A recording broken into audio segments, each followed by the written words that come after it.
evolucionismo se remontan a la época de Anaximandro, que pensaba que la vida había tenido su origen en el agua y que los peces habían sido los primeros habitantes, hasta Lucrecio. Pues llega la época del romanticismo con Goethe, que llegó a elaborar una teoría evolucionista orgánica y a utilizar. Después Hegel piensa que la civilización ha sido lograda paso a paso, llamándose a esto la evolución de la idea. Llega así la evolución del mundo inorgánico e inanimado, siendo su principal representante Sir Charles Lyell, creador de la visión moderna de esta ciencia, que escribió los principios de la geología entre 1830 y 1833. Defiende el evolucionismo geológico. Él fue una influencia directa para el evolucionismo de Charles Darwin. Después aparece el naturalista francés Lamarck, que creó y difundió la teoría de la evolución relacionada con el comportamiento. En 1809 escribe su obra Filosofía Zoológica, su teoría. Más adelante encontramos a Erasmus Darwin. Pone la idea de que todos los animales de sangre caliente provenían de un filamento viviente al que Dios había dotado de animalidad. Resultado. Después, Herbert Spencer publica un artículo donde la evolución era el principio explicativo para la diversidad de formas de los seres vivientes. En 1885 aparecen sus principios de psicología, donde dice que la mente puede ser comprendida como algo en evolución. Spencer es un asociacionista.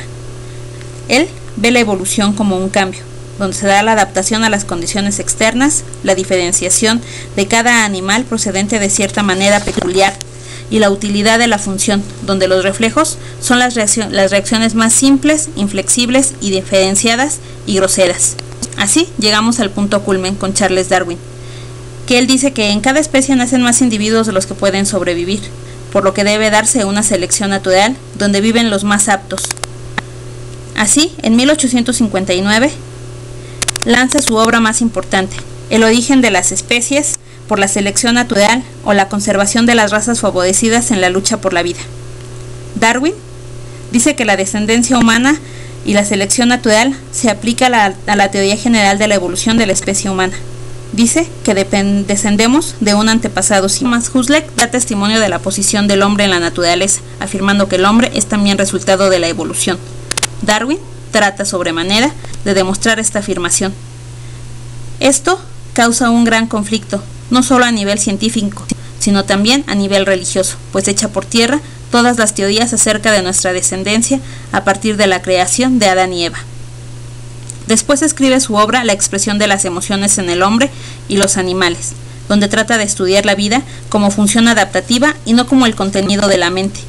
Culmina con el funcionalismo americano, que se da en 1920, cuyo principal protagonista es Osborn, quien defiende a capa y espada la teoría de Darwin, pese a las burlas de sus contemporáneos.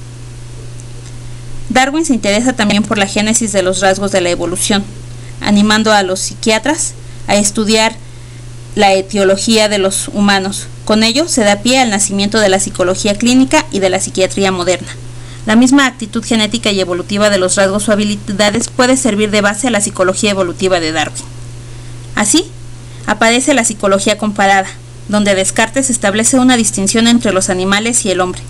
Dice que los primeros pueden explicar su conducta solo a través de la materia, mientras que los hombres tienen una doble dimensión de materia y conciencia. Reafirma la discontinuidad de la escala biológica y conserva al hombre en un puesto privilegiado. A compararse la psicología humana con la psicología animal en Inglaterra. Gesner, en el siglo XVII, escribe la historia natural de Buffon, donde él dice que podemos comparar nuestra historia de acuerdo a las bases que Darwin ha expuesto con los animales, llegando a la conclusión de que el animal tenía también un cierto grado de inteligencia, creándose la escuela anecdotista o antropomorfista de psicología comparada. De la escuela anecdotista, su principal representante es Lubbock, que en 1882 escribe su obra sobre la vida de las hormigas, avispas y abejas, en las que trata de hablar de su vida social, atribuyéndoles un cierto grado de inteligencia. George Romanes, en 1882, publica La inteligencia animal, que es el primer libro de psicología comparada. Después llegamos a la escuela instintivista, donde Spalding, a principios de 1870, se siente inspirado al escuchar una conferencia de Bain, que dice que el comportamiento de los animales es aprendido por imitación de sus congéneres. Spalding no está de acuerdo con esta idea. Él trata de comprobar de muchas maneras que las pautas ya de la conducta han sido establecidas a través de un mecanismo nervioso que se transmite de modo hereditario. Este fenómeno de seguimiento fue descubierto por Spalding, pero después aparece la escuela experimentalista, con Morgan, quien trabajó observando a los animales en su medio ambiente y controlando las variables. Morgan es el iniciador de la psicología experimental animal en el campo, mientras que Thorndike de la psicología experimental animal en el laboratorio. Después aparece Hobbes, que publica en 1901 La evolución de la mente. Después llegamos a la escuela mecanicista, que fue iniciada por Webb al iniciar su lucha contra el antropomorfismo. Esbozó una teoría sobre el tropismo animal, postura mecanicista más inclinada a la psicología de la acción que al pensamiento. Después aparecen los genetistas y ambientalistas.